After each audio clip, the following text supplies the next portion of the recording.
జనచరిత్ర news.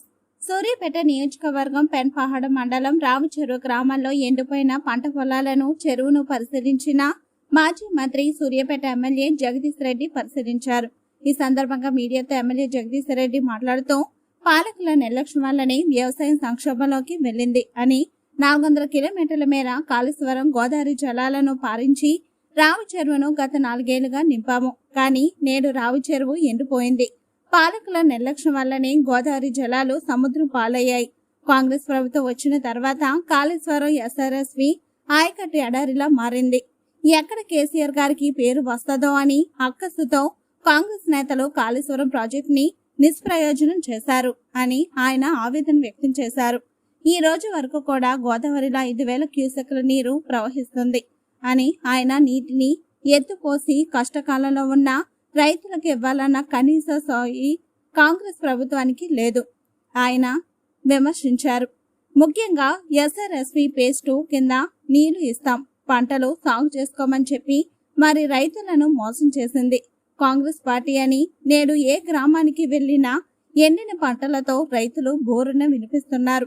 ఆయన ఏ ఒక్క మంత్రికి ఎమ్మెల్యేలకు సోయలేదు అని, మంత్రులకు దమ్ముంటే రైతుల వద్దకు వెళ్లాలి, ఎండిన పంట పొలాల వివరాలను తెలుసుకోవాలి ఆయన డిమాండ్ చేశారు.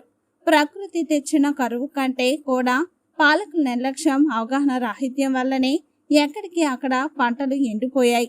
ఉమ్మడి నల్గొండ జిల్లాలో 3 లక్షల ఎకరాలకు పైగా పంట పొలాలు ఎండిపోయి రైతులు నష్టాలు కూరుకుపోయారు. సూర్యాపేట నియోజకవర్గంలో 25,000 ఎకరాల పంటలు ఎండిపోయాయి.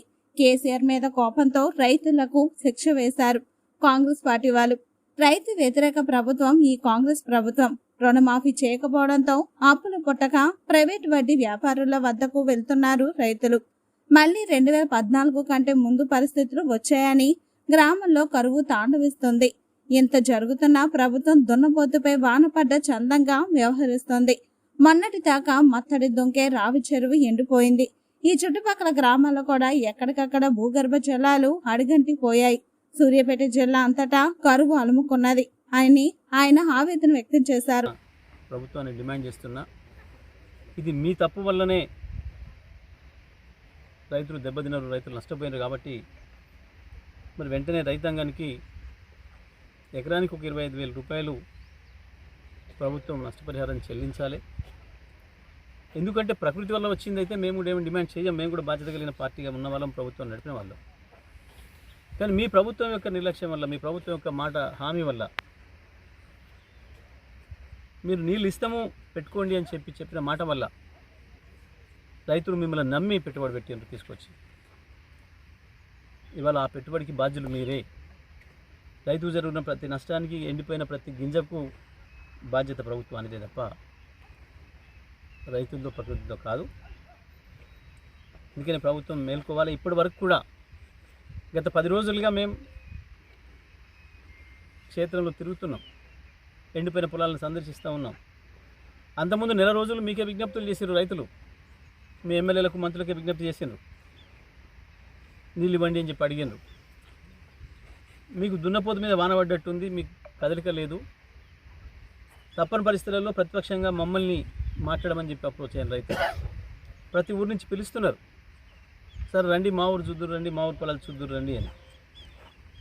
ఇవాళ ఇప్పుడు కూడా దూపాడు, లింగాల ఇతర రైతులు కూడా మాట్లాడుతున్నారు, ఒకసారి మా ఊరికి వచ్చి చూడండి సార్ 90% పొలాలు ఎండిపోయినాయి మా గ్రామాలలో అని చెప్పి. ఇదంతా కూడా ప్రభుత్వానిదే బాధ్యత. మంత్రులు స్పందించాలి. ఇప్పటికైనా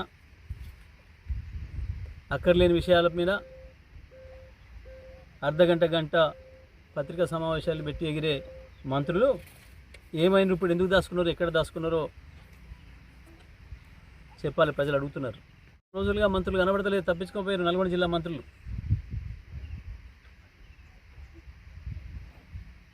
రైతులకు భయపడి గ్రామాలకు వస్తే రైతులు ఎక్కడ నిలదీస్తారో అన్న భయంతో మీరు తప్పించుకొని తిరుగుతున్నారు. లేకపోతే దమ్ముంటే మీరు మునగాండ్లు అయితే రైతుల దగ్గర రండి, పొలాల దగ్గర రండి, ఎండిపోయిన పొలాలు సందర్శించండి, రైతుల బాధలేందో వినండి. రైతులకు మళ్ళీ ఊరట చేయడానికి, ధైర్యం ఇవ్వడానికి మళ్ళీ వానకాలం వ్యవసాయానికి రైతు సమాయత్తం కావాలంటే మళ్ళీ పెట్టుబడి కావాల్సిన అవసరం ఉంది. వచ్చే రైతు బంధు ఇవ్వలేదు, చేస్తున్న రుణమాఫీ లేదు, రైతుల్ని నమ్మించి పెట్టుబడి పెట్టించి మోసం చేసి వాళ్ళ ఒక్కొక్క రైతు లక్షలాది రూపాయల అప్పుల పాలయ్యే పరిస్థితి తీసుకొచ్చింది ప్రభుత్వం. వెంటనే ప్రభుత్వం స్పందించాలి, తప్పకుండా రైతాంగానికి ఊరటనిచ్చే విధంగా, ధైర్యం ఇచ్చే విధంగా ప్రభుత్వం ప్రణాళిక చేయాలి, ముందుకు రావాలని చెప్పి నేను డిమాండ్ చేస్తాను.